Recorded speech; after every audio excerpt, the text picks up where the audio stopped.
Muslimin muslimat yang dirahmati Allah sekalian, sambung sedikit lagi ceramah kita pada malam ini berkaitan dengan sedekah. Tadi kita dah terangkan kepentingan sedekah ini untuk diri kita, memang untuk alam kubur kita lah, tak ada dah benda lain. Itu yang kita harapkan daripada Allah.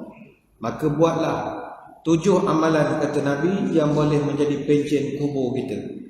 Daripada 7 amalan ni, kalau tuan-tuan perasan, 5 adalah sedekah. 5 daripadanya menolong orang. Sebab itu Nabi tekankan banyak kali, sebelum mati bersedekahlah. Jangan dah mati baru terhegeh-hegeh nak buat. Ataupun kita masih hidup tak pernah sedekah, esok anak cucu pula terpaksa buat kalau sumbangan bagi pihak kita, sedangkan kita masih hidup kedekut, jadi susah. Sebab itu Nabi sebut, man qala la ilaha illallah ibtigha'a wajhillah khutima biha dakhala jannah. Siapa yang mengucap la ilaha illallah kemudian dia mati, dia masuk syurga. Wa man shama yauman ibtigha'a wajhillah khutima laha biha dakhala jannah. Siapa yang berpuasa kepada Allah kemudian dia mati, dia masuk syurga. Dan Nabi tambah yang ketiga, wa man tasaddaqa bi sadaqin khutima lahu biha dakhala jannah. Siapa yang sedekah dan itulah amalan terakhir sebelum dia mati, dia masuk syurga. Contoh tuan-tuan, habis sekarang kita semayang Isyak, habis gerbong-gerbang 9.30. Tuan-tuan sebelum balik sedekahlah dekat tabung, misalnya masuklah RM10. Contoh, masuk RM10. Balik rumah malam ni meninggal. Dan itulah amalan terakhir kita sebelum tidur, masuk syurga. Hadis riwayat Imam Ahmad. Ini mustahaknya sedekah. Amalan yang bagi kita kecil je, tak ada apa-apa, tak perlu ambil air semayang pun nak sedekah ni. Tapi begitu besar manfaatnya. Sehingga kan kata Imam Junaid Al-Baghdadi, ada orang tanya kepada dia, wahai tuan guru, kenapa ada orang hidupnya nampak macam biasa-biasa je, tak adalah nampak macam tuan guru ke ulama ke ustaz, dia biasa saja. Tapi mati malam Jumaat, mati orang ramai ring jenazah dia, nampak barakah penutup hidup dia tu. Macam mana dia boleh dapat? Kata Junaid Al-Baghdadi, arba'un turfa'ul 'abda ila a'la darajat wa in qalla 'ilmuhu wa 'amaluhu.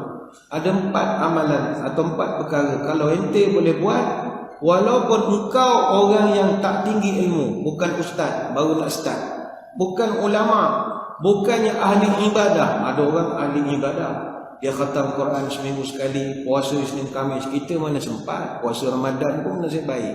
Memang kita tak kuat ibadat. Tapi kata Junaid, 4 amalan ni kalau engkau boleh buat, walaupun amalan kau tak sehebat ahli ibadah, walaupun ilmu kau tak setinggi para ulama, tapi kau akan diangkat. Turfa'ul 'abda ila a'la darajat. Kau punya makam di sisi Allah tinggi. Umpama orang itu patutnya grade kerjanya 41, lompat pergi 54. Tak ikut tangga dah, 41, 44, 48, 52, tak ada. 41 terus 54. Apa 4 amalan itu? Al-hilmu, wat-tawadhu', was-sakha' wa husnul khuluq. 4 perkara saja. Pertama, hilmu, lemah lembut, sopan santun. Jangan keras sangat dengan orang. Yang kedua, tawadhu', jangan sombong. Yang ketiga, sakha', suka sedekah.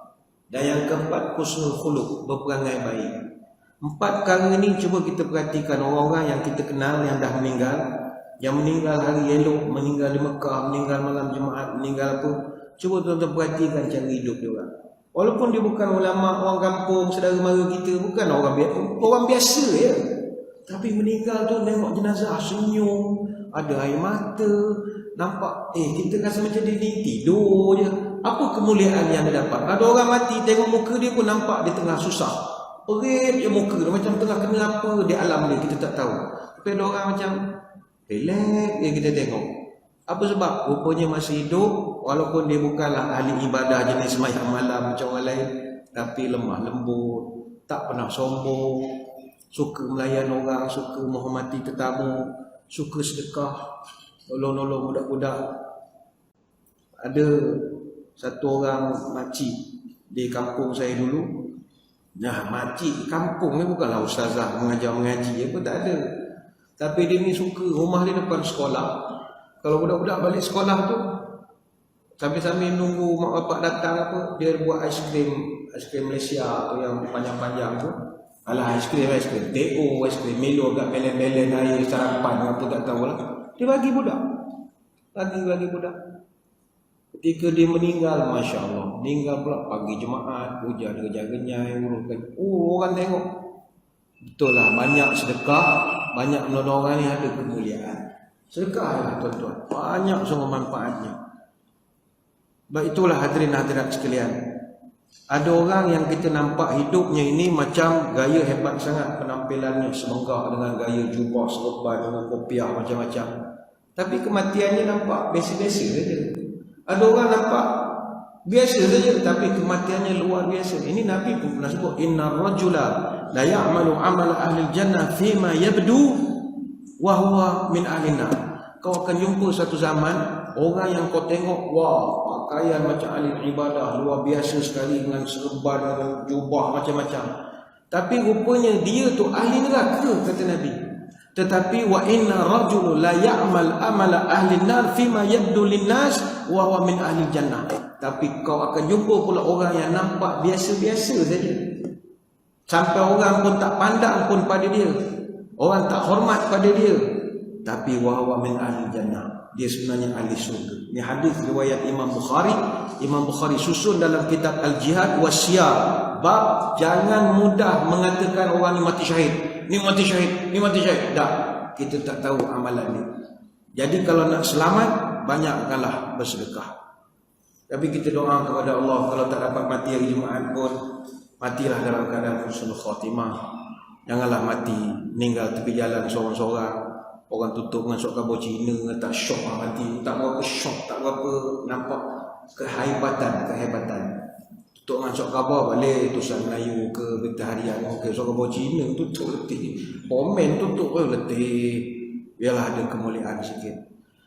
Kadang kita fikir, kenapa Allah Ta'ala memuliakan sangat orang yang bersedekah ini? Sebab kita menggembirakan orang. Allah Ta'ala ada sayang makhluk dia, tapi dia tak bagi makhluk dia rezeki direct. Bagi contoh, depan saya ni ada air mineral, Muara nama dia. Rezeki ni daripada Allah, ya. Tapi siapa yang tolong letakkan? Tuan kuasa masjid. Jadi orang yang meletakkan bagi pihak Allah, itu Allah sayang dia. Allah tidak beri air ni keduk-keduk terus. Saya rasa bukan tahap wali-wali, boleh lah. Jadi kita, Allah bagi rezeki pejabat awam misalnya, time PKP, gaji jalan, work from home, tak ada masalah. Ada orang meniaga kecil-kecilan, terjejas, tak boleh keluar, tak boleh pergi menara, tak boleh pergi noreh macam-macam. Terjejas mereka. Tapi dia susah, kita kena tolong. Sebab rezeki Allah yang nak beri pada dia melalui kita. Jadi bila kita tak beri, Allah marah. Bila kita beri, oh ini bagus. Sebab dia tolong bagi pihak aku. Kerana tuan-tuan, harta kita tak ada 100% milik kita. No such thing. Harta kita 20.5% tetap milik orang lain. Kalau ikut ukuran zakat dan sebagainya lagi, tetap akan ada milik orang lain. Jadi berikanlah, menggembirakan orang. Sebab itu Nabi pernah ditanya, ya Rasulullah, apa amalan yang kalau saya buat Allah akan cinta kepada saya? Qiyamul lail, khatam Quran, pergi Mekah, buat haji, buat umrah. Kata Nabi, dah. Wa ahabbul a'mal ila Allah azza wa jalla sururun yudkhiluhu 'ala muslim. Amalan yang paling Allah Taala sayang sekali adalah engkau menggembirakan hati orang. Menggembirakan. Sebab itu tuan-tuan boleh perasan, ada juga artis yang walaupun kita tengok cara hidupnya tak adalah macam ulama sangat, mati di Mekah, mati malam Jumaat. Ada apa sebab? Hidup dia menggembirakan kita dengan hasil seni dia. Kalau dia pelawak lah, kalau dia pelakon lah. Selama mana tak buat kerja tak senonoh, okey. Ramai yang kita tengok, ada seorang pelakon tu dulu, saya tak ingat namanya, dia pelakon banyak filem-filem dulu, meninggal di Masjidil Haram depan Kaabah, tengah genting tasbih. Bayangkanlah, kita yang ustaz berpuluh kili ni pun belum tentu mati di Mekah. Belum tentu. Mutawif pun belum tentu mati di Mekah. Jemaah pula mati di Mekah. Tak kepelik nama ini. Ini rezeki. Sebab itu amalan yang paling Allah cinta, kau gembirakan orang. Sahabat tanya, macam mana saya nak gembirakan orang ya Rasulullah? senang saja. Yakshifu anhu kurbatan atau yuqda anhu dainan atau tatrudu anhu jaw'an. Mudah saja. Pertama, engkau hilangkan kesusahan dia. Yang kedua, engkau tolong bayarkan hutang. Oh, dia yang paling syok sekali ya. Yang ketiga, engkau hilangkan kelaparan dia. 3 perkara ni kalau kita boleh buat, Allah cinta kepada kita. Tapi bukanlah senang nak menghilangkan kesusahan orang. Kita pun tak berapa nak senang juga. Tak apalah, kita tolong setakat mampu. Dan Nabi pernah sebut, wala an amshi ma'a akhin li fi hajatin ahabba ilayya min at-takifa fi hadzal masjid, yakni al-masjid di Madinah syahran. Akulah kalau diberi pilihan nak iktikaf masjid ke nak keluar tolong orang, aku akan pilih keluar tolong orang. Kerana kata Nabi, keluar tolong orang itu lebih aku suka daripada iktikaf dalam Masjid Nabawi ni selama sebulan. Bukan kita petikai orang pergi iktikaf masjid 40 hari ke 4 bulan teruskan, itu cara dia mencari bahagia masing-masing. Tapi rakan-rakan kita yang turun padang cari orang susah, squat cakna lah squat itu, ini juga Allah suka amalan ini. Cari orang susah, pergi ke ceruk-ceruk cari. Bukan senang tuan-tuan nak dapatkan orang yang sanggup nak mencari orang susah untuk kita bantu.